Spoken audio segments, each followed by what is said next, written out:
Is everybody in?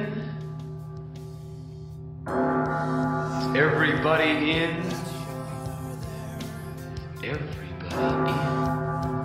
The ceremony is about to begin.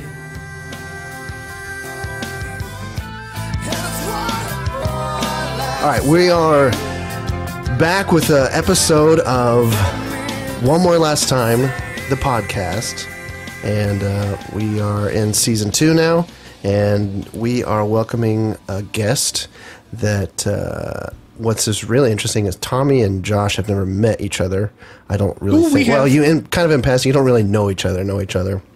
Well, we played together once. Yeah, because you were, we'll get into that, the other bands. But this is Josh Barnett, or I just call him, I still call you Barnett because when we had Josh Evans, I would just call you Barnett because I didn't want to get confused. And so even when I was like talking to Tommy, I was like, hey, we should invite Barnett. I just couldn't bring myself to call you Josh. It was funny because I just, for that year or two that you were with us, that's what I called you. So for those of people who might not know you or remember, why don't you give us a little quick, who is Josh Barnett? And then we'll get back into your background of bands that you were in, and then we'll tell how you got connected with us. So. Yeah, great. Yeah, I'm Josh Barnett. Barnett. I'm from Southeast Texas. I was born and raised in Beaumont, Texas. That's where I live a little north of that now, but I'm mostly just here now. That's who I am. I don't know much else to say. I'm married. I have 3 kids. And I play music at my church, Riverside Church, PCA. Nice. In Beaumont, Texas. Nice. We'll get into you had moved to Canada for a while. There's a whole thing. Yeah, it's a whole thing. I remember that. We'll get into that in a little later. But so Beaumont, we had played several shows down there because of old Finn. And I think it was... what is that? FWC. What does that stand for? Family Worship Center. That's right. The church. Yeah. Yeah. They had that venue in their like youth room or whatever, which was really cool. It was like a nightclub that turned into a church, so that was pretty cool, or something like that. That's exactly what it was. Yeah. So I think they moved down on the dance floor. Yeah, they moved. They did.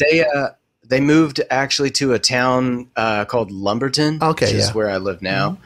Yeah, but it's all the same people. I think it's mostly the same people. Yeah, I still have lots of friends that go to that church, and guys that I've played with in the past that are doing songs there. Yeah, and they work. It's great. When Courtney and I left New Hampshire and we were in the RV, we hooked up back with them when they were still in the other building still. So we actually came in like on a Thursday and got to hook it because they had 30 amp shore power, so we just hooked our rig in and just hung out there for a couple of days. Guest led on that Sunday morning, and kind of hung out for a little bit, and then we went on because we were just making our way back to Oklahoma. But it was still cool to go back there after all those years and see that. So yeah, I bet so. So let's start. Like you were in the music scene in the Beaumont area.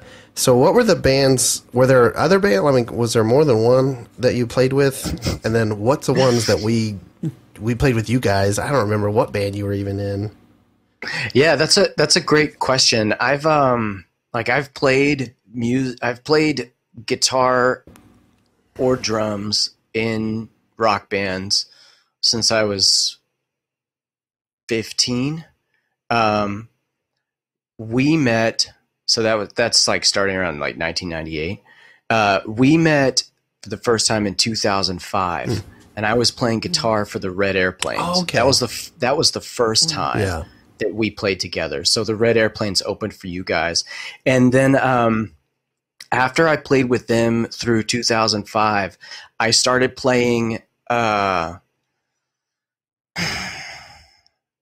feel like I was in a band that opened for you guys 3 times in Beaumont twice at FWC and once somewhere else.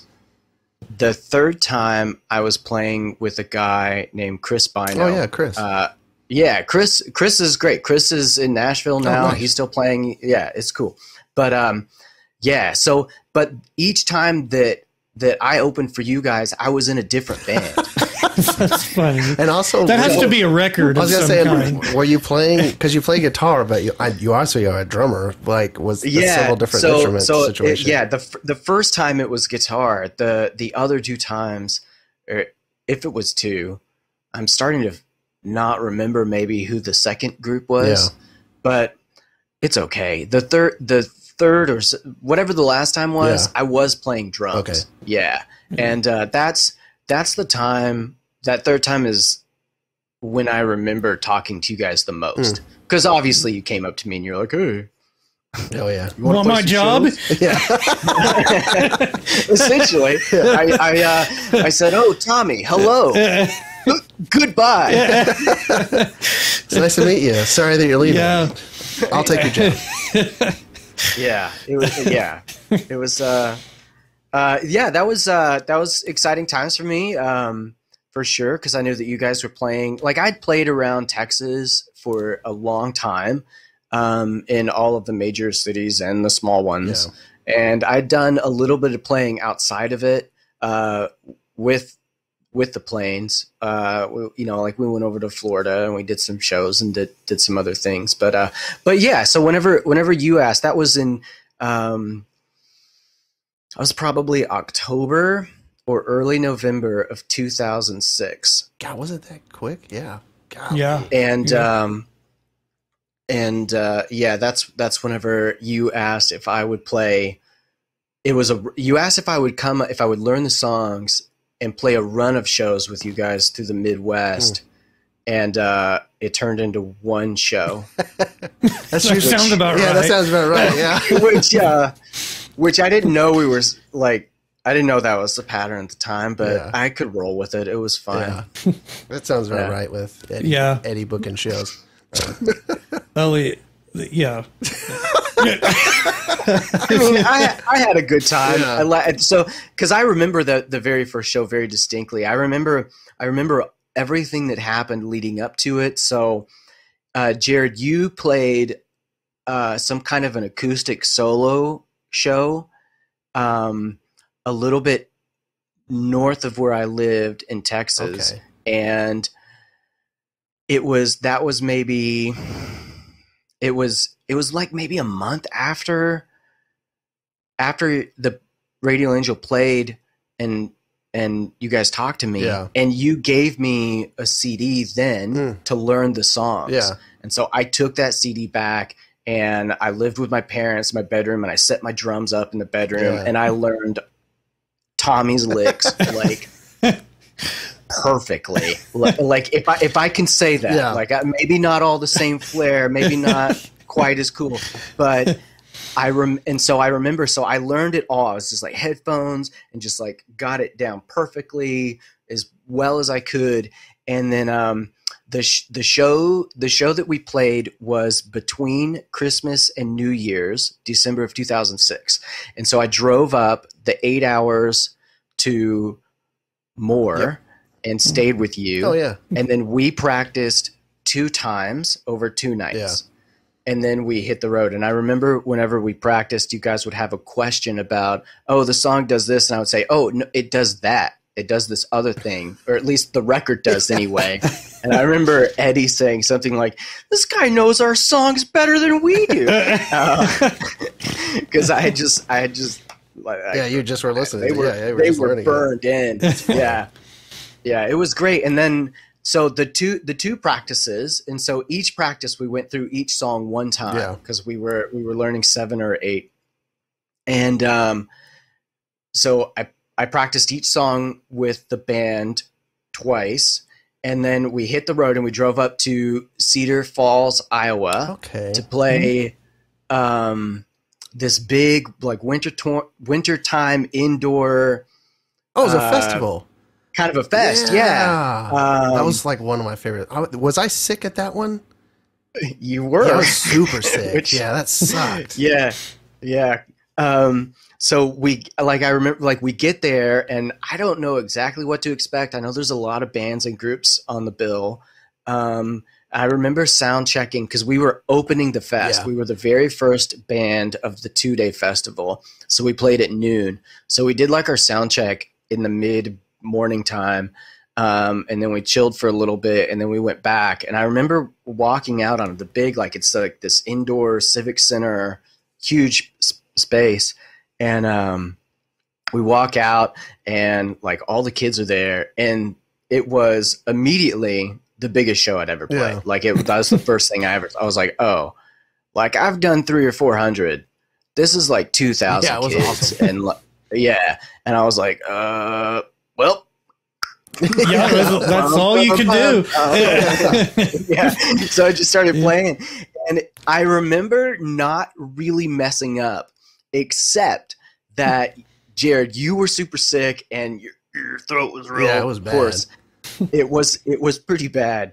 And so we cut a song or two and closed with Sing Love. And you guys had maybe previously done like this big jam out ending of the song. Yeah.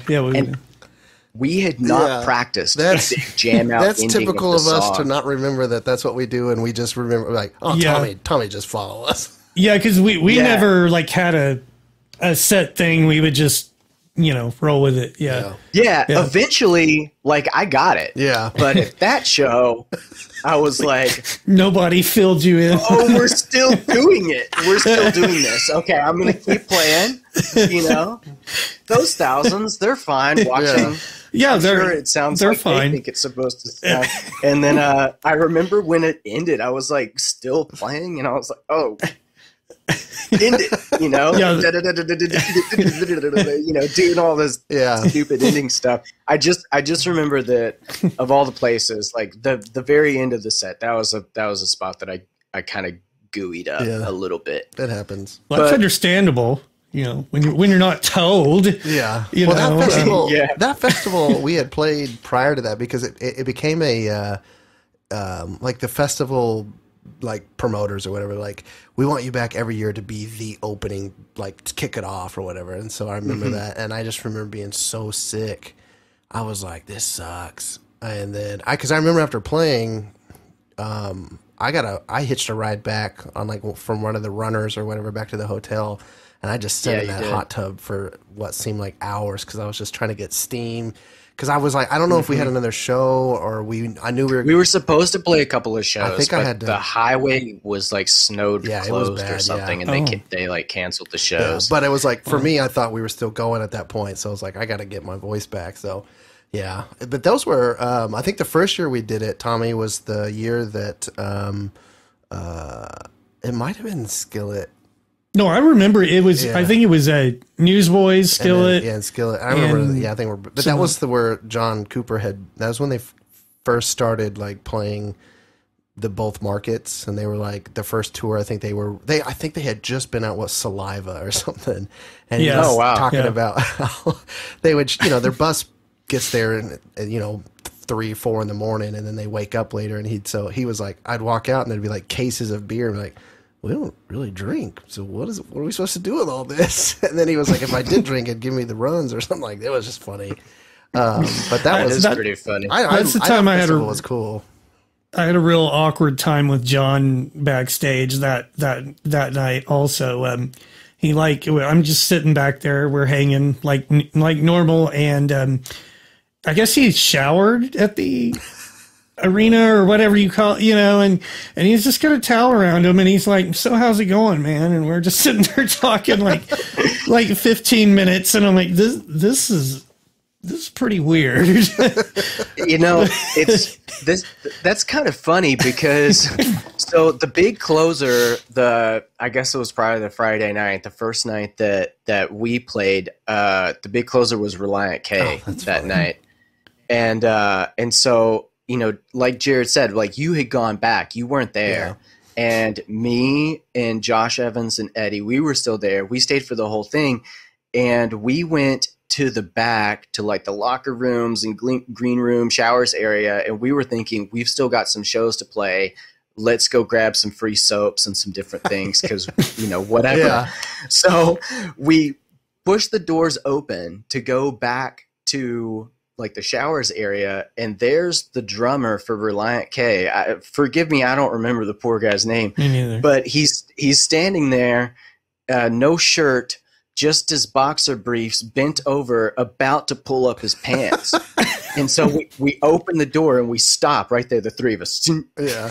And then he's like to the side, and he like looks up and he looks over and he goes, "Well, hello, boys." That's really and then he stands up and puts on his pants. We're like, "We're just here to get some free Q-tips. See ya." That's funny. Yeah. That stuff's always awkward. Yeah. Oh, gosh. Yeah, it was great. I felt like, I've made it. Like, it doesn't get better than this. That was a cool festival. I remember that venue was like a dome thing. It was like the air kept it up because it was almost like the roof could kind of collapse back down if they didn't need to use it or something. It was weird. Right. It was almost like indoor track and field type thing. I don't remember. But yeah, that was always it was big. I remember that. Yeah. It's funny because like when you were like explaining it, and then I was like, I feel like we played there like, and that was it. Yeah, I think we played there 3 times, and I think Josh was the last one that we did. Yeah, that's funny. I also remember, Grits performed. Oh yeah, and they were the only artists that showed up with like an entourage, because it's like 2 guys. Yeah, but they walked in and there was like 12 guys. Wow. And then also, they have all the different like merch booths, and they have like the festival merch, like T-shirts and all kinds of different stuff, and like Christian T-shirts and all this. And I just remember we saw this one booth, and it had a green T-shirt with the like Mountain Dew logo and font, "Do the Dew," but it said "Jesus Christ, do the Jew." Oh no! What? Who thought that would be okay? We looked at it and we were just like, who thought this was a good idea? Yeah. Oh gosh. That's the downside of Christian festivals, is like those type of booths where, oh man, that stuff is always cheesy. I kind of want one of those right now.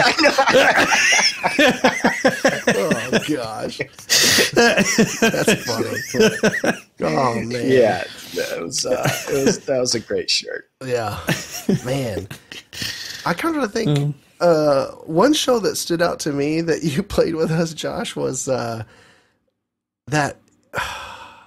water park somewhere in Texas, and like you drove down the wrong road or something and jacked up your car or something stupid. Oh no! That was the last show I ever played with you. That's what it was. It was.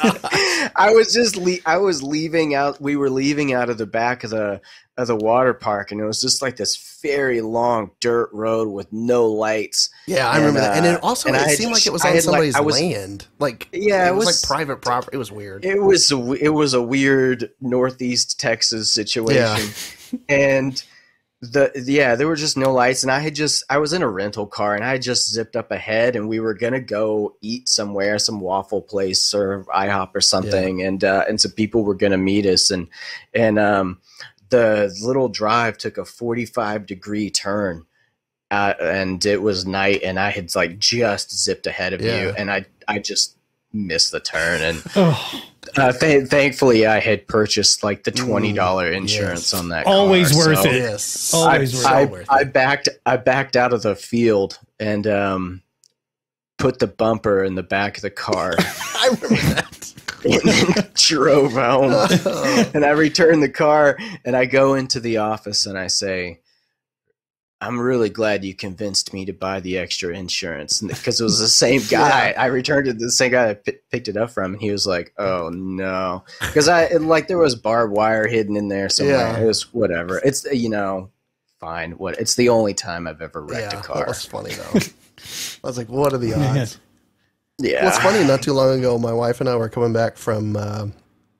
We went and visited family in New Orleans, and we came back that highway, and I saw that water park, and I go, I think that's the water park where Josh wrecked his car. I was talking to my oldest daughter the other day about how I was going to do this podcast, and she was like, "What are you going to talk about?" And I was like, "Oh, well, Jared sent me like a couple things. We'll talk about shows we played and like funny stories." And she was like, "Are you going to talk about the car wreck?" Because I told everybody knows, and I was like, "No, I'm not going to talk about the car wreck. Why would I talk about the car wreck? No, that's crazy." Who wants to hear that? Because that's what I remember. Us, we like to hear it. Man, that's great. I didn't know that story. That's good. Also, I forgot you were with us when Michael Blakemore did the last. The last run of outside of the region of like Oklahoma, Texas, and Arkansas. We'd gone out and played. I think in Boston, and then we played just out. We drove up. We drove over to Nashville, and we played a showcase. Oh, yeah. For that little indie label. Yeah, I can't remember what that label was now. I can't remember what they were called either. Yeah, I don't know. Anyway, and then we had a show just outside of Boston. I don't remember what the name of the town was. I remember we showed up. We were a couple hours early. We drove into like Boston and just to like see Fenway Park and drive by like Berkeley and just like, oh, there's where the school is. There's where the we did that. Then we played a show in Keene, New Hampshire, and then we drove across Canada. That was the first time that I was ever there. Yes. No. And it was a blizzard. Yeah, I was gonna say. Do you remember that? Yeah, we're gonna have Michael on soon, and I'm gonna talk about it because poor Michael. So him being the new guy now, he sat in front with me. I was the one driving, and we thought surely Canada blizzard they clean their roads. So we had stayed in Buffalo the night before because people were like, "Don't go any further. Like the roads are pretty much closed right now." We're like, "Oh, okay, we'll just stay in Buffalo and get up and drive," because we were going to Michigan and we were going to cut through. So we wake up that next morning pretty early thinking that, I think it was only supposed to take like 3-4 hours. Yeah, it was like max, like a 4 or 5 hour trip, like maximum. So we get into Canada and the roads start getting worse. And I'm like, what in the world? And the windshield wipers are like, our defrost isn't working. So Michael, being the new guy, I was like, hey man, you're going to have to get out of the, like, break the ice off of the windshield wipers. So here we are, like, probably only going on like 40, 45 because I can't see the road. And he's like literally out on the, like hanging out the front, the side window and like hitting the stuff. He was hanging out trying to scrape the ice and the snow off the window while we were driving down the highway. But it was pretty treacherous. I mean, it looked kind of like Narnia, and there was a ditch on the side of the road, and like there were cars slid off. I don't know how many cars we saw. There was at one point when I said to you guys, I was like, I honestly don't know if I'm still on the road at this point, so I'm gonna go slow. So I was like, I just don't know. If it starts getting bumpy, we'll know. And then finally we made it, but it was like, I think it took 7 hours. It ended up taking 7 hours. Yeah, it took a long time. And then we played the show at that that pub or bar or whatever it was in Grand Haven, and hung out with Kenny. Yep, that was your shout out to Kenny. Uncle Kenny. Yeah, you got to hang out with Uncle Kenny. Yeah, we love you. Yeah, he's more than reasonable. He's a good dude. But yeah, that was I loved playing in Grand Haven, and even that place was cool. Like, I mean, it's just a little pub. Like we didn't mic anything except vocals. Like it was packed. And it ended up, man, it was awesome. It was like tons of people there, and they made a drink called the Radio Angel or something like that. And so people wow, like frou drink or something. I think that's the night that Chris got a little too much. Kenny's brother Chris. I was like, no, probably. Yeah. So, but that was fun, and that was Michael's like first trip, and I was like, poor Michael had to be hanging out the side of the van, almost dying to make sure that we could see. Well, I look forward to future episodes where he talks about what that was like. Yeah, because from my perspective, I was fine. Yeah, because you were no longer the new guy, so you didn't get treated like that. Oh, those were fun. I'm trying to think. You played, but I think you were going to say like you played more than just. How long was it? Like, was it a year? And then it was like I played from the end of 2006 until mid 2008. So almost 2 years. Yeah, we did we did that East Coast run working backwards. We did 2 West Coast runs, and then several little one-off or like 2 shows or whatever in Oklahoma or Texas was the West Tennessee. Was the rest ones, was that with anybody? Do you remember? The very first one, we were with Everstays Red. That's what I was thinking. Of course, right. Of course, yeah. And so they were doing a tour, I think, with Cutlass. Okay. And but they were like double timing it, playing the off nights also, and we were opening up for them on the off night. So they had arranged all of these in between venues and shows, and so we were kind of following the tour, but we weren't. Okay, I remember. We were just playing with them at different churches and stuff. Yeah, so getting to know them was a lot of fun. Yeah, really, really nice guys. I still talk to Josh, the drummer. He played slam ball at the time, and then now he actually coaches slam ball. So I talked to him not too long ago because there might be an opportunity for me, Tommy, and my wife and a couple of guys to go out and do some worship stuff in Phoenix. And I reached out to him if he had a kit still, like a drum kit that we could use. But I was like, hey, I see you're coaching slam ball these days. So it was kind of funny. What's funny is my wife and I just binged One Tree Hill like months ago. And, in that one season he plays slam ball. So I was like, yeah, this guy coaches slam ball. She's like, that's a real sport. Like, yeah, wasn't just in the show. So it's just kind of funny. This is all news to me. I've never heard of slam ball. So slam ball is it involves trampolines. It's basketball on trampolines, and so but it's like full contact, so you can like check people into the glass. Okay, you get slammed. Yeah, it's pretty brutal. But like I remember one time we dropped Josh Carlson off at the airport because he was flying over to Japan or some craziness to go play slam ball, and then I think they had a fill-in drummer at the time. It was because he didn't come back on the tour. We ended up still going on. I don't remember when that was. But, that was the show. That was that run, Tommy, where you and Eddie and Josh Evans had to stay at that crazy place that didn't really have any place for y'all to sleep.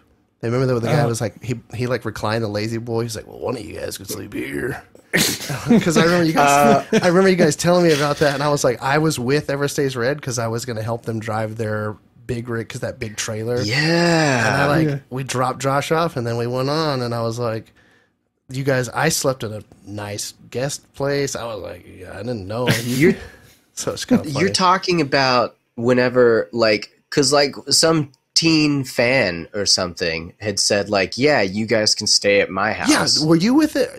Was that you? That was with me. Yeah, because I didn't remember that. Yeah, we dropped him off. We dropped Josh Carlson off. Yeah, you guys slept in You didn't have to deal with that. So we walked in, and, it's like, it's not crazy late. We were like, we're just nice Christian boys on a nice Christian rock tour. Yeah. And it's like 11 p.m. or something. It's not 3 in the morning. Yeah. And we walk in, and like all the lights are off in the house except for like a couple of lamps in the living room.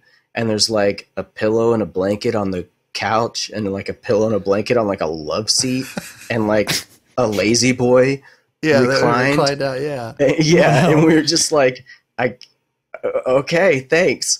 And she was like, oh, yeah, okay, good night. And then that was it. Like the teen went away. Yeah. And we saw nobody, and we just like were trying to be quiet, and we didn't go into the kitchen.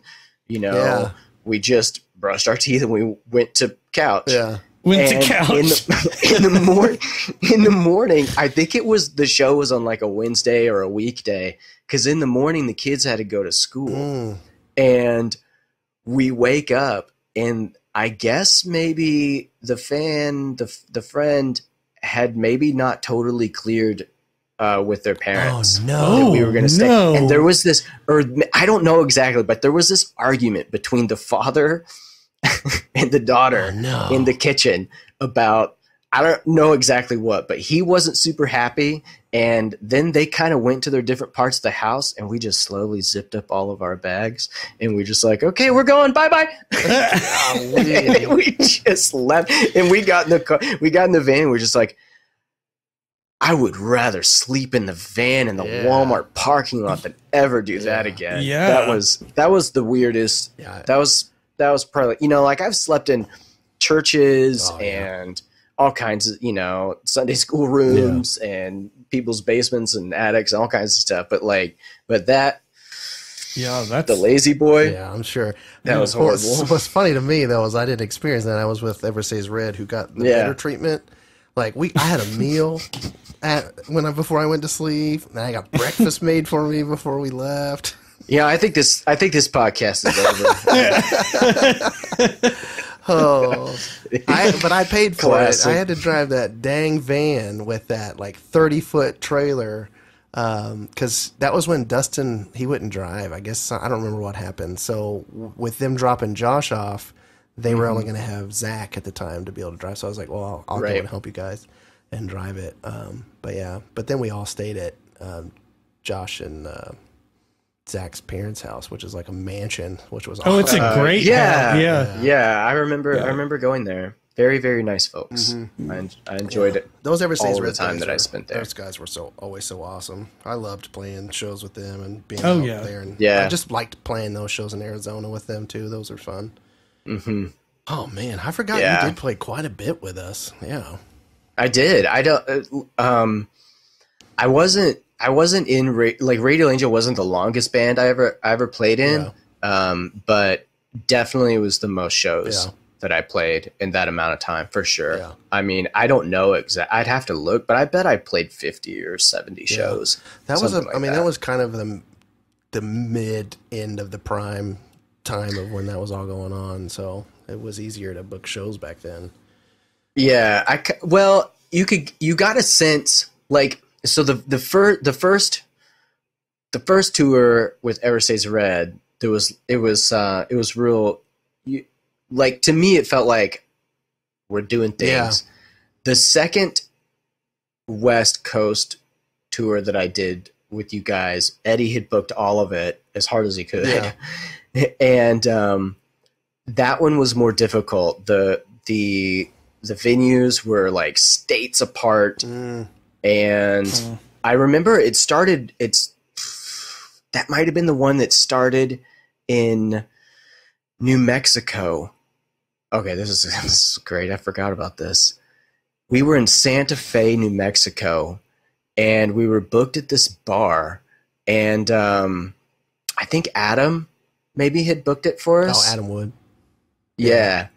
Maybe. Who knows? And maybe not. I can't, but maybe. But Adam, if you remember, send a message. And I remember we all kind of had to agree that hey, this bar, it is next door to a strip club. Oh, okay, does that bother us? Yeah. Oh, wow. And we were like, no, that's next door. We're in the other place. We want to shine the light of the gospel in the dark places. Yeah. That's fine. So we show up. The stage is just like a little piece of pie in the corner of this huge room that is totally empty. And the sound system was one speaker that it looked like they'd picked up out of a ditch. Yeah. And it was just sitting on the floor. There was nothing. There was no sound guy in there. There was nothing. We walk in, we hang. So then we notice a girl come out of some double doors on the side of the club, and we realized there was a hallway that connected both of those places. Right. Oh, wow.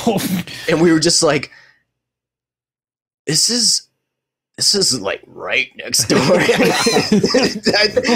thought by next door you meant another building, but I didn't know you meant the next room. Yeah. Wow.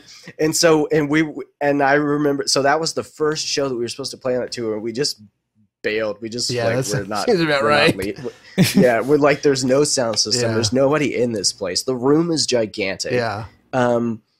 Nobody's gonna come over from Bronze Body to come watch this rock show or whatever, even if we could get a sound system figured out. And so we just left. Gosh. And we got some pretty good Mexican food. Yeah, I think I remember that. At the end of it. Oh, gosh. And then we drove over to Monterey, and we played 2 days at Spirit West Coast. Okay. And that was a much better experience. Yeah.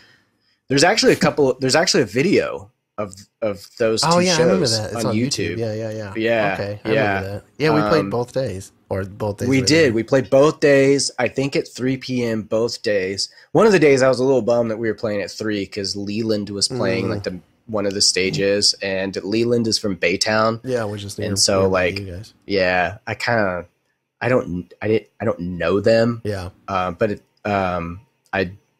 we did have like mutual friends. Yeah. So I wanted to see it, but I was like, oh, I got to play my own show.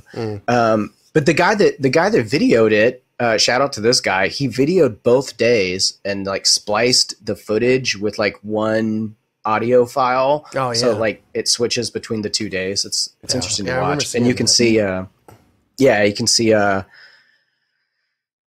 Mr. Everstays Red, probably Destin, I guess, running sound for us. Oh, that's right. Yeah. Oh, yeah. Yeah. Yeah, we always would trade. I'm gonna have to look for that. Check it out. Yeah, I'll send it to you. That was back when we. All right, that sounds good. That was back when we would do the Christina Aguilera part of the bridge. Yeah, and so that's the song. Yeah. Funny. I forgot about that. Not beautiful with Christina Aguilera. Oh, Definitely. Man, that area up there, Joshua. I think Joshua Fest is nearby there too. It's just that's a beautiful part of California. But yeah, I remember driving out to the beach and like I was like, man, this is why people want to live here. But Spirit West Coast is on that like racetrack, which was cool. It's like they do like Formula One racing, so that, like you had to literally walk across the racetrack, and you don't really get a feel when you watch that stuff on TV, but how much like tread is on those tracks. I'm like, good gosh. Oh yeah, it's just rubber at this crazy. point. Hey, do you remember that weekend David Crowder playing the main stage, and he had rigged a Guitar Hero guitar to the 4 chords that were in his song. So whenever he pressed the blue button and the green button, it was, a G, C, D, E minor, or whatever it was. And he played and performed his song, but like the Guitar Hero guitar was his guitar because he made it into kind of like a keytar. Yeah. Well, that's cool. It was cool. That was really cool.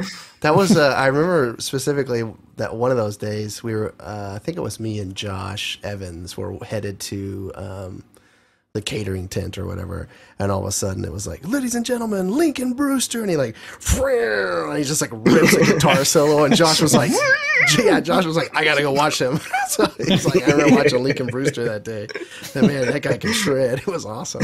I wasn't expecting that from Josh. He was like, I gotta go see him. It was just funny. Like, I gotta go. Yeah, that was great. I remember also on that tour, we played like some Red Bull sponsored show in Montana. I think I remember that. We played in at that time in the late-ish mid-2000s, the city was like the #1 bicycle friendly town in America. That's what they were like voted. Idea. What was it called? Anyway, I remember shout out to this guy. I needed some sort of something. I don't remember if it was like an adapter for some part of my rig or some sort of something. And there was this drummer who was at the show, and maybe I think his band was playing too. And he was like, oh, I can help you with that. We can go get this key or wire. I have no idea what it was. Yeah. Or maybe he needed it for his drum set. I don't remember it at all. And he was like, you can come if you want. And I was like, okay. And so I jumped in this guy's car with him. That's always fun. And I rode to his house, and that's when he told me about how bicycle friendly the show was. Oh. And then he introduced me to a band called Gideon's Press, which was a band that the drummer was the old drummer from Grandma Train. Oh, nice. Oh, nice. Yeah. I'd never heard of the group. Yeah. I had no idea what they were doing. Maybe I'll find some way to send you a couple of the better songs, but it's very, very weird music, but very interesting on the drums. Anyway, he's an amazing drummer. Yeah. Oh yeah, dude. He's ridiculous. That's crazy. Oh man. Well, we kind of talked about standout shows and tour runs. Obviously, there's a lot. Yeah, I didn't realize it was that long. That time frame for me, like when Tommy left, and then it was you, and then after you, we had like a young kid trying to help. What was his name? Matt. Yeah. Barrett. Yeah. April's brother. And then after that, it was Adam. So I'm like, the time frames for me, and then Radio Angel was over, and I was doing the New York Summer thing, and then I left the state. But yeah, it's like I didn't realize it was almost 2 years, and yeah, I forgot you played way more. Michael, unfortunately, came in at the very end and only did the that very end. Did that East Coast run, and then we did that water park show, and that was it. Yeah, the water park show, and then I know New York Summer did a few shows. Yeah. Maybe you guys played the House of Blues in Dallas? Yeah, we did. That was when we played with Need to Breathe back at the time. In that time, yeah, but it was funny because I really wanted to play that show, but hey, those guys, the guy who did. Those guys remembered us, or at least remembered me as Radio Angels. So me and Eddie, and then they were like, "What are you doing?" We're like, well, it's over, whatever. So it was just kind of funny. Yeah, I do distinctly remember this juxtaposition between like my feelings about coming into this group that's like playing shows all over the country and has friends and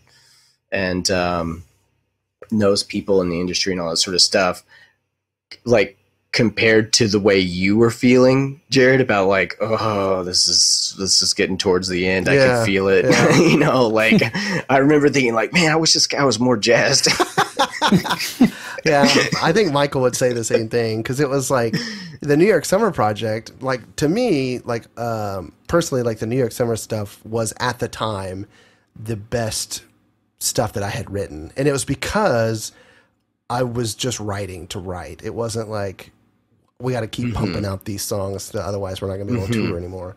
And so, yeah. Well, but we had just been burned so many times. I mean, even when Tommy was still in the group, we always got taken advantage of or talked out of stuff or just made dumb decisions. And it was just weighing on me after all that. I mean, you and I used to have a lot of talks on the road, like we were like sort of toward the end that I was there, but we were just like, are we supposed to keep doing this? Yeah. Or it just weighs on you after a while. When you have problems, kind of like you talked about, Josh, like how you show up and there's like a little bitty speaker, and that didn't happen very often, but when it did, it was very frustrating. But yeah, I remember discussing that sometimes. Well, it was just it felt like, looking back now and like being where I am at in my walk with the Lord and kind of knowing this is where he was shifting me anyway. Looking back, it's easier to say, okay, I understand he was closing these doors for a reason. But it was still frustrating at the time, because we knew we were good. We knew we could put on a show, and 9 out of the 10 bands that we would play with most of the time sucked. And it's like they had record deals, and it's just like, I don't understand what's going on. And we got jacked up with the label situation anyway, and kind of got blackballed, and so that didn't help. Right, and that was early-ish compared to me coming in. And so you got to think from like 2004 till Tommy left, we were still grinding it out, trying to figure out if anybody would take us, like management, booking, labels. Then we thought we hit a gold mine with the whole Stephen Baldwin situation, and then that shot down real quick. That fizzled out. Yeah, that was like... Yeah, I remember playing a couple of different showcases. We did one during South by Southwest in Austin. I remember that. And that was... I don't remember who it was for. I remember talking to an A&R guy. I don't know if he was at Sony or something. I don't remember. Or RCA or something. I think it was RCA. Yeah. That sounds about right. I remember seeing Paul Meany from Mute Math on the streets. Oh, nice. But I still somewhere have a picture of me with him from that time. Because I had seen that band 6 times live. They were incredible. And then I remember we played that little showcase in Nashville that I mentioned earlier. And I also remember having a meeting in Nashville in an office with some guy. And I don't remember the name of the label, but I just remember that at the time they had both POD and Sandy Patty. And I was like, where do we fit in this equation? Yeah. Somewhere in the middle, right? Yeah. Yeah, that's weird. Yeah. You just, like, you came in a time where, like, we were still chugging away because we thought, you know, something could happen. But, I mean, Michael would probably tell you the same thing because it just beat me down. Like, we just one bad decision after another. And you know, in my defense and in Tommy's defense, we were young. Like, you know, he and I were in our that didn't 20s. help. Yeah.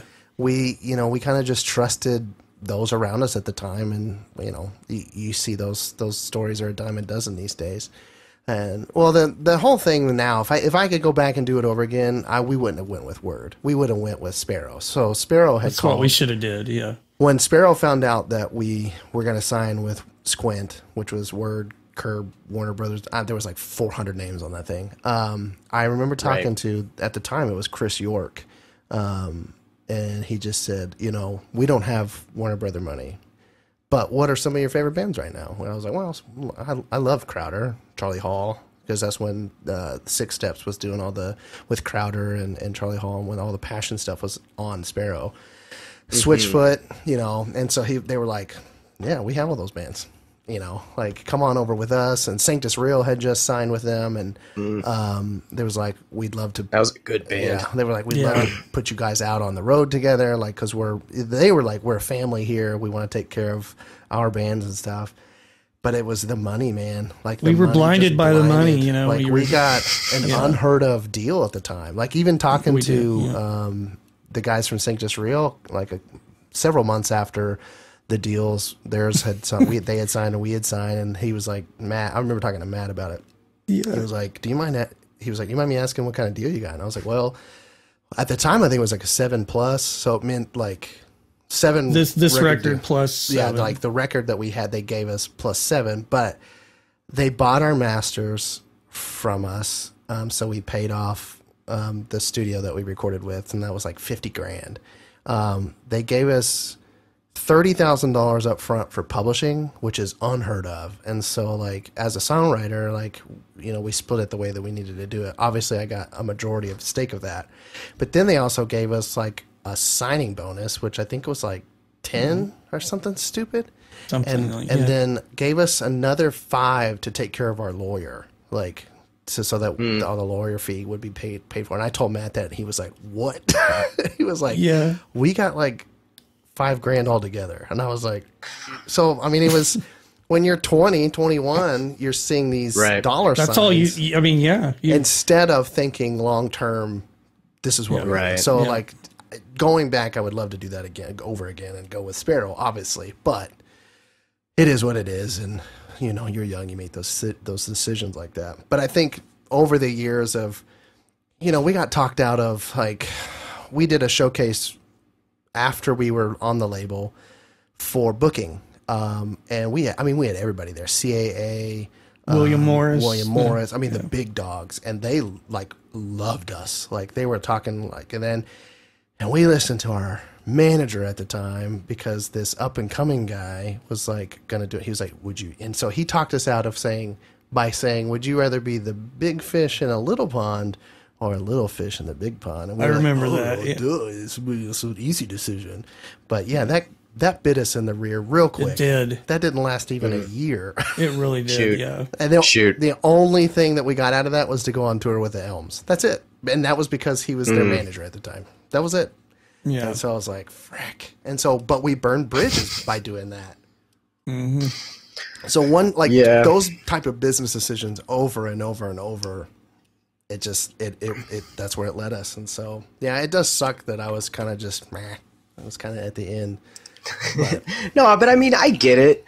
And I think that whenever you say that you feel like you were writing some of your best songs, I think like, I don't know, from my perspective, I might agree. Like, I always liked the Radio Angel style. I thought that personally, I like the Waiting on Love songs. Those are probably my favorite collection of songs, although the EP before had some real bangers. Yeah.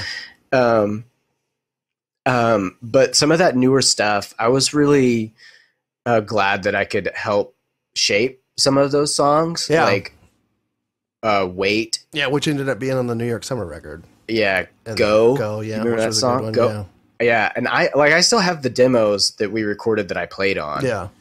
For all those songs. Well, I still sometimes play them. Yeah, Yeah. Love of My Life. One of them. Yeah. I have that demo. I have 3 demo songs, Love of My Life and Wait, and then there was one that had no vocals to it that was just this instrumental. There's but nothing yeah. Nothing came of it. I think it was too heavy. But was it like, that yeah.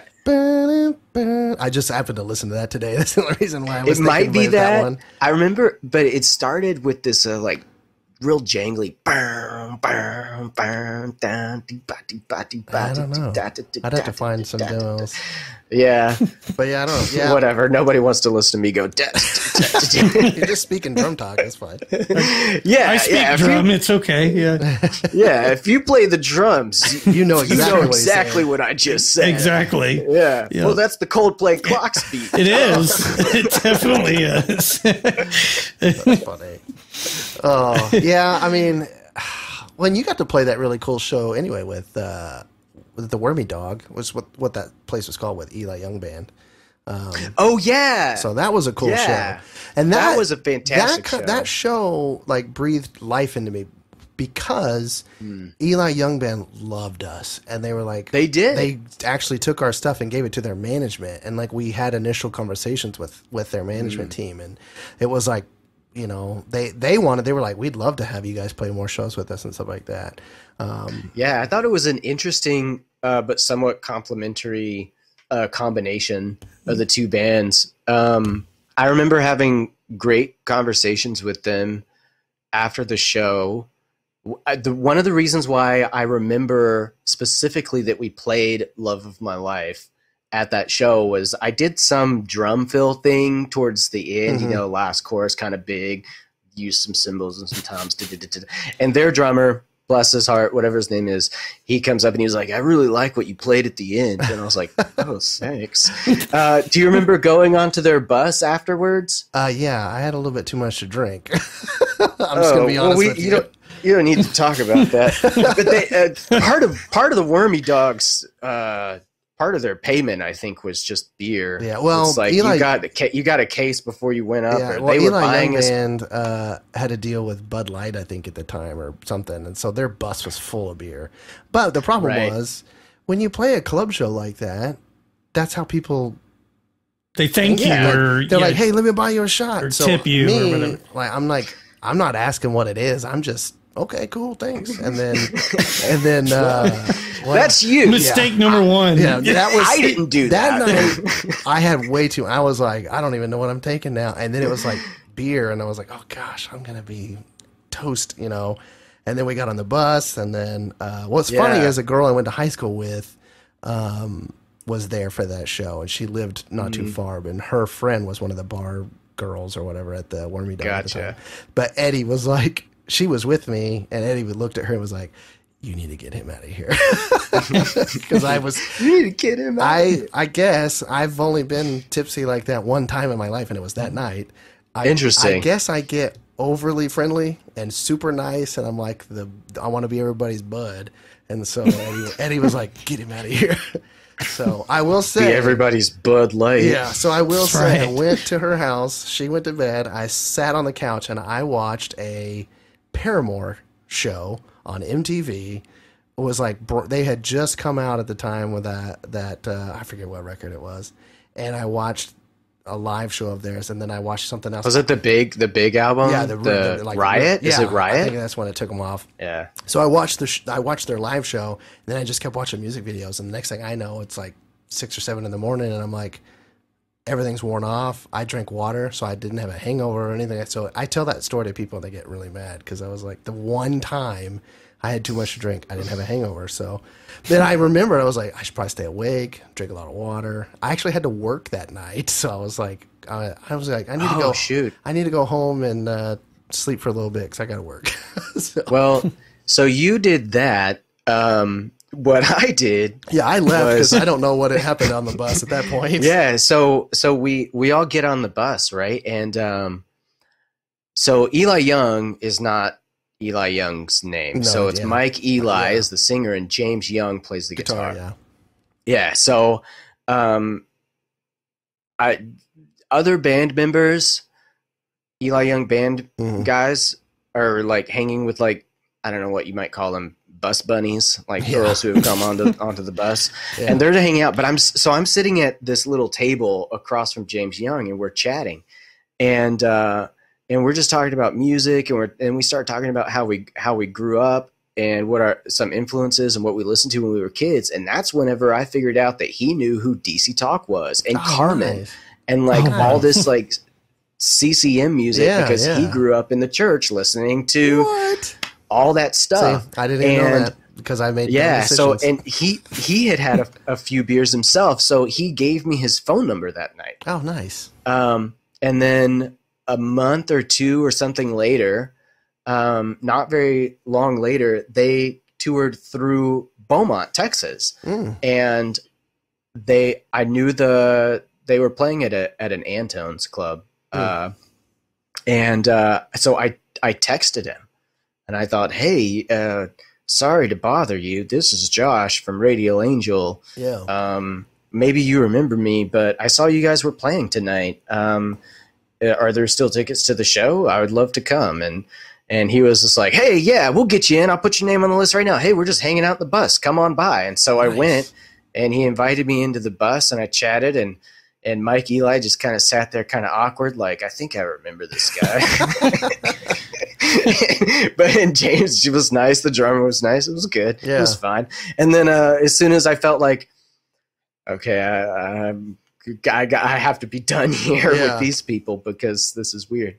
And then I watched them play, and it was great. And I'm sure he's changed his phone number by now because I still have it. Yeah, I was gonna say I have. I think the drummer or the bass player, because I remember after we played that show, I went and bought that record that had just, because it's like the only record of theirs that was out, and then I like took I took a picture, and I was like, supporting you boys or whatever, and he was like, ha, you should have just asked for one for free. I was like, okay, thanks.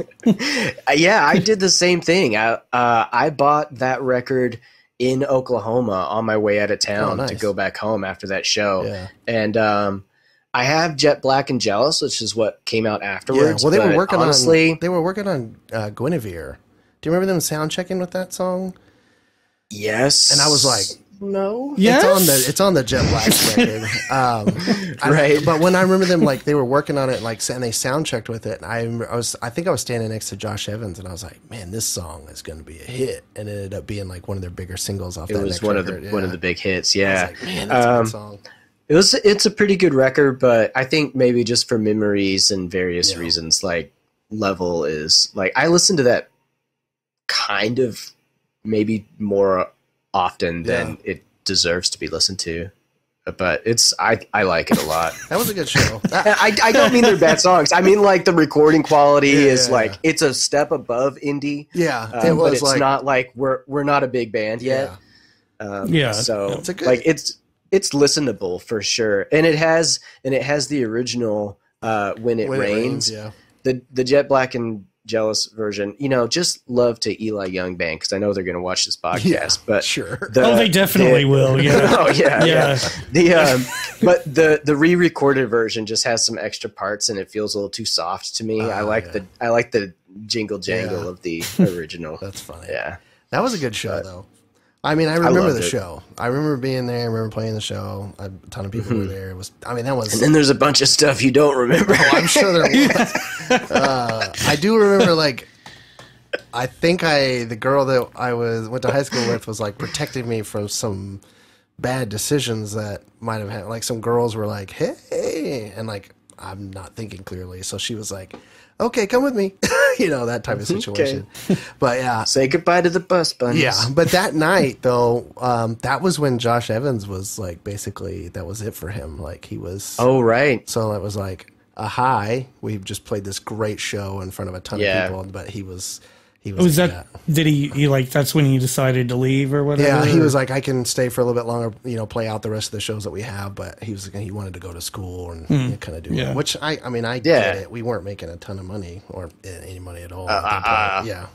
So somebody was making a ton of money. It certainly wasn't me. It wasn't me either. I would go out. I would be away from home for a full month. And come back with $250. Like literally, Eddie would write me a check for $300. Hey, that's $100 more than I got a month. So you got a raise. and he would be like, well, if you don't eat and you keep all your per diems, then you'll make like $400 a month. I'm like, that's $100 a week. Yeah. We wouldn't make it now. At that time in my life, all I had was car insurance, a phone bill, and gas. Yeah. Oh, the good old days. Yeah. Right. We wouldn't make it on our per diem now. No, we would not. Inflation. No, goodness gracious. They're so expensive. Value meal, I'd be like, I'm going to eat a burger today, and that's it. Thanks. Yeah. Well, it's like what used to be $1 is now like $3 or something, on the dollar menu or whatever. On the value menu. Yeah, value menu. menu. Call it dollar. I remember value menu. No, it can't be $1. It's multi-dollar. Because in case anybody's wondering, it was $10 on days that there were no shows and $5 on the day that we did have a show. Because nice to know some things don't change. Eating was part of the contract. Yeah. You did get $100 monthly raise though, so that's good. You did make more than I did. Yeah. Well, if you take into account what we got from the label, then sure. But I was like, that didn't go. I don't know. I remember I bought the trailer that we got. Adds that to the big freaking trailer that we had there for a while. I bought that, and instead of the band paying me back, that money that they were going to pay me back went to actually pay my taxes. I was like, so I never even saw that money, and I was like, all right, thanks. I was like, oh, that sucked. Oh, so the side of the band and finances that people didn't realize was lack thereof. So oh, gosh. Well, quickly, what have you been up to after RA? I mean, you don't have to go into the details of why you needed to move to Canada. I know your wife is originally from there, isn't she? Yeah. My wife, Carly, she was born in Hamilton, Ontario. We met in Beaumont, Texas. Her dad was a music pastor in the Assemblies of God denomination, and so they had immigrated to the U.S. in the mid or late 80s. But we were married in 2008, and for our first year anniversary, we went to Kelowna, British Columbia, which is where her family, like grandparents and stuff, were from. Yeah. And we were up there, and it was very, very beautiful. And I was like, we should live here. And she had this some medical issues that were starting to become financially complicated for us because we lived in Houston at the time. And I was like, you're a citizen, and philosophically, maybe I like have problems with like socialized whatever, but like practically, why don't we take the win? Yeah, exactly. And so that's what we did. So we just moved up. We moved up, and I ended up with her starting a professional portrait photography business, and started doing that full time in 2014, and only did that up until moving back. So Canada was cool while it was cool. When it got weird, it got kind of weird real fast. Were you there during the shutdown, like during COVID? So I'm sure. Yeah, I heard stories. We have some friends that live in Canada, and it got pretty bad. I heard. Yeah, BC as a province was probably middle of the road as far as like Quebec was wild. They were like wild. They had like curfews at night, and at some point all of their churches were like vaccine passport only. Wow. And, so like, oh, yikes. What do you do as a church then? Yeah. That's a tough spot. Yeah. Wow. Unless you have convictions, then you know exactly what to do. Yeah. But anyway, so we were there for all of that. And whenever it all when the fog from all that kind of cleared after a couple of years of it all, the 2022 like wedding photography schedule was like not what it was pre COVID restrictions. And I was like, you know, I'm not totally starting over, but I kind of feel like I'm starting over right now, because we took a big hit during those, because they had made wedding receptions like vaccine passport only, and all kind. They had like limited the amount of people that could be there, and so a lot of people were like postponing and like canceling. So we lost a lot of work over those 2 years, and so we're just like, you know, Texas is looking kind of good. Yeah. Some of her family that lived there, her parents, they had moved. They had moved away, so my kids didn't have grandparents, and so we just thought, you know, let's go down south and sniff around. So in the spring of last year, we came down for a visit, and we visited the church that I thought we'd probably go to, and confirmed, I think I'd like to go to this church, and talked to family and friends, and they were just like, don't tease us about moving back here unless you're going to move back here. And so we did. We came back to Texas in October of last year. And, you know, I used to joke years and years ago, I was like, every Christian rock band guy that I ever knew who stayed in the church just became some dorky music pastor or some worship leader in the church. They all did it. And through the late 2010s, like 2015, 16, 17, 18, that was also me.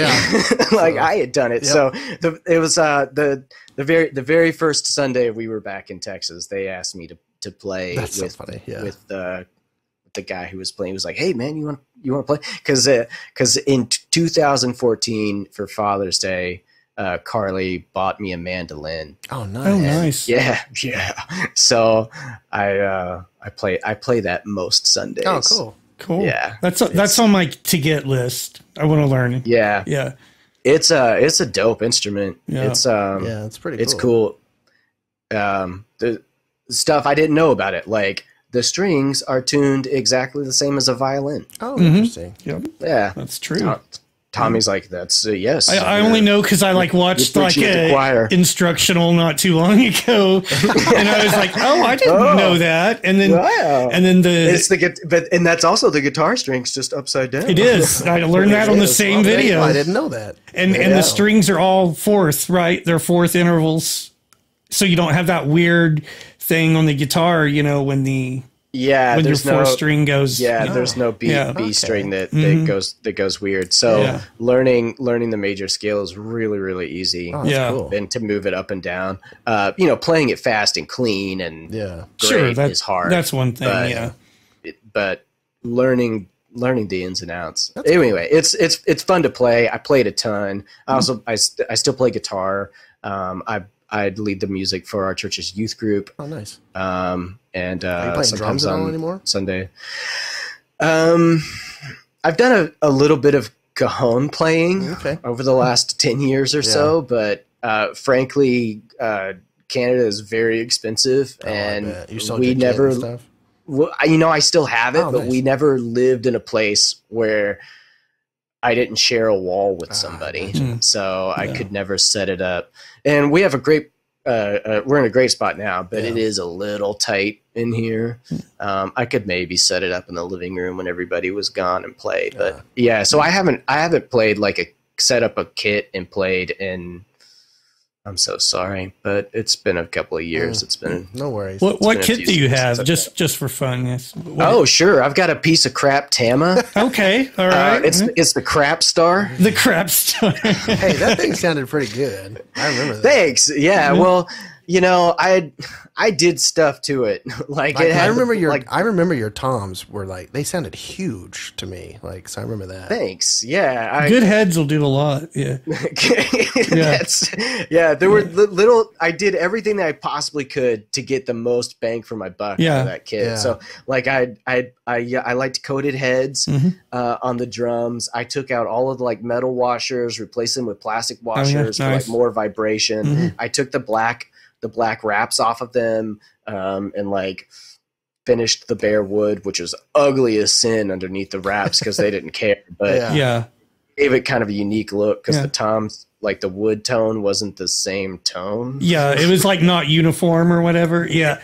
I've seen people do that on those like kind of kits before, and I know what you're talking about. Yeah. And the kick drum, I had the I think it's the Tama, maybe it's the Aquarian, the super kick. That's Aquarian. Anyway, it has the felt around it.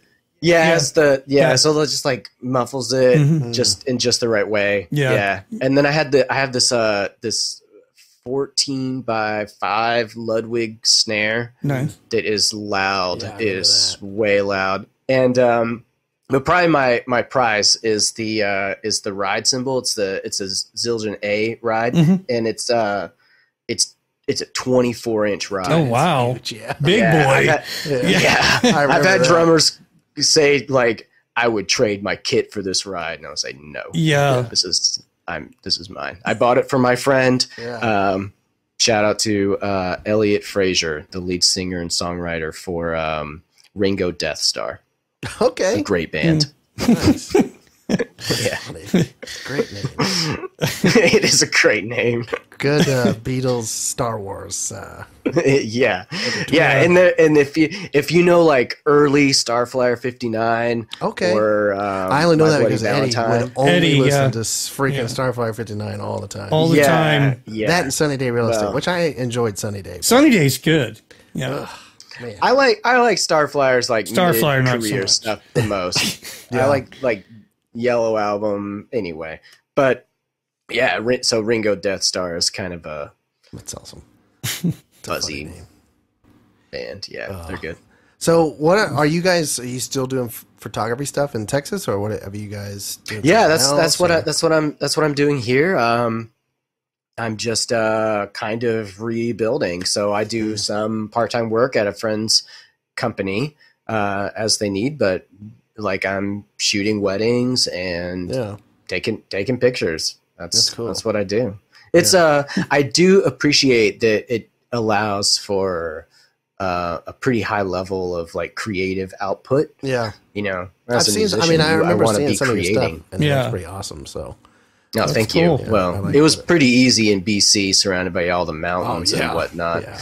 Everywhere you turned, it was a postcard. It was like, well, I guess I'll just put you over there, and it'll look amazing. Yeah. So I'm sad I didn't. We never got over to that side. When I lived in New Hampshire, we went up to Quebec City for one of our anniversaries. I loved that area, but I was like, we never got to go anywhere west. I've always wanted to go, like, you know, the BC side, because to me Vancouver, like that whole area over there, just we lived the east coast of Canada is not that great. I've heard it's good in the fall. Yeah, or if you go really really far east to like Newfoundland. Okay, yeah. But yeah, we lived about 4 hours from Vancouver, so I was there several times a year. Nice. That's cool. Well, I'm glad you're back in the States. Because I remember there for a while. I mean, we weren't sure. Tommy ultimately had the first say of when we were going to originally do a reunion show at some point. He just wasn't sure if he was going to be able to pull it off. And it's back before I realized I could. And so I had reached out to you, but. Yeah, once again, a promise of some shows, and then just he took it away from back. Me. Classic radio. Hey, but now I know you play mandolin, so some projects. Yeah, anytime I can help, whatever. Because we got some I'd stuff love to do it. You need to get one of them dolls we talked about. Yeah. So you can record and send back to us. Yeah, that way you can do what we do, where we just send it back and forth. I could make it happen. I know people. I was going to say, you got enough friends over there. You could just hop over to their house. Well, that's true too. Yeah, you could do that. No, that's cool. Any final thoughts? Anything you want to say? Well, my final thoughts would be like, thanks for having me on. I've listened to every episode. Oh, nice. Cool.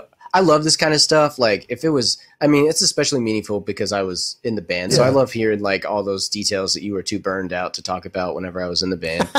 And then, but like if it was anybody, if it was like two guys from 7 Day Jesus talking about their start, like I would listen to it because that would be cool. Like that sort of. I wish those guys would start that would be cool. I would listen to that. I would listen to that. Like, yeah, I like to listen to like.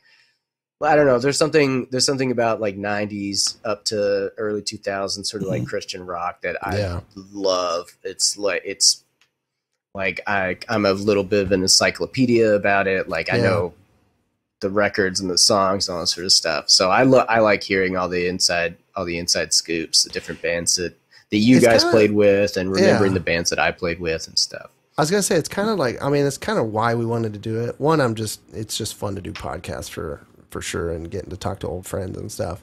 But like I remember watching, I don't remember what band it was. Well, Our Lady Peace, still one of my favorite bands. They kind of They kind of lost me after Jeremy Taggart left. But prior to that, they had like a DVD, CD. Really, I don't remember what record it was, but then it was like behind the scenes stuff. So it was like them in the studio, and then them playing live shows, and you just got to see the intertwining and stuff. And then when podcasts became a big thing, you could listen to different bands talk about stuff, and I was like, that's fun. Like we have tons of stories. I mean, we weren't huge, but we met a ton of bands. We have stories on pretty much anybody. Radio Angel played hundreds of shows. Yeah, and so like we have some stories to tell, and we met a lot of bands. Like I was just in it for a couple of years at the end, and still played a lot of shows, even with like few months in between here and there. Like it was a hard-working touring band. That's for sure. We were known to be road warriors. One year, I remember it was almost like 300 dates the year. Yeah, it was like I think it was right when things really took off. It is, we were gone for months. Yeah, and then at 41, there's no way I could do that again, unless I was on a bus and I wasn't driving. That's fine, I could do that. Yeah. Or you just don't want to ask fly me to me drive each day? anymore. Sure, I'll do it. Yeah. Let me get somewhere far enough away from this guy so I don't have to smell him anymore. You get a little set in your ways as you get older. Like, I don't want to be around that many people in a close, confined space for months on end. Like, people don't think about that kind of stuff. Like, when you're in that van, oh, gosh. But thing.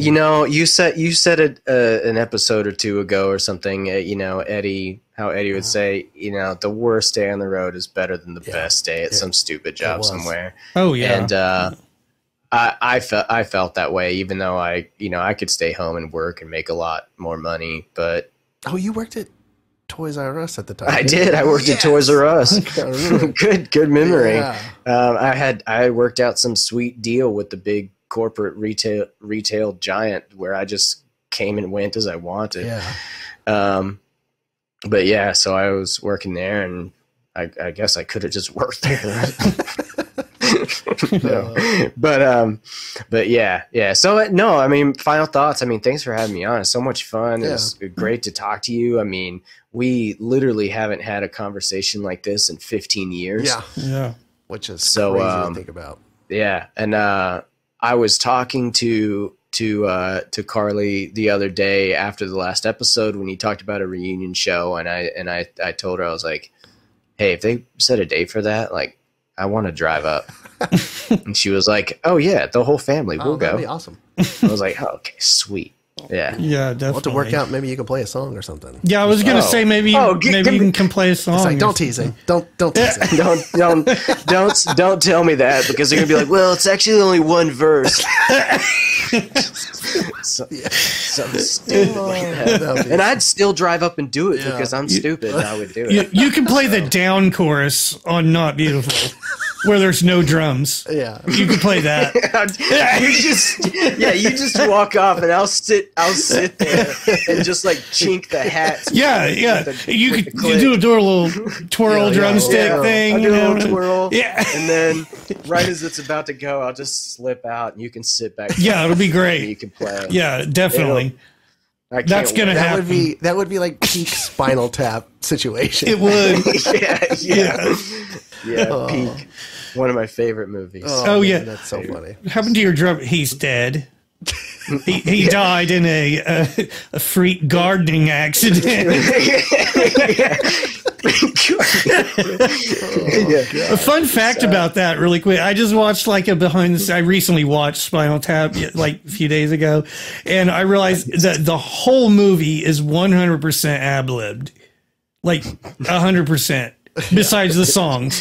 They said all they knew was like their backstory, you know, because when they talk about, you know, we played this and Nigel and I grew up together, you know, like that was the only thing that was set in stone.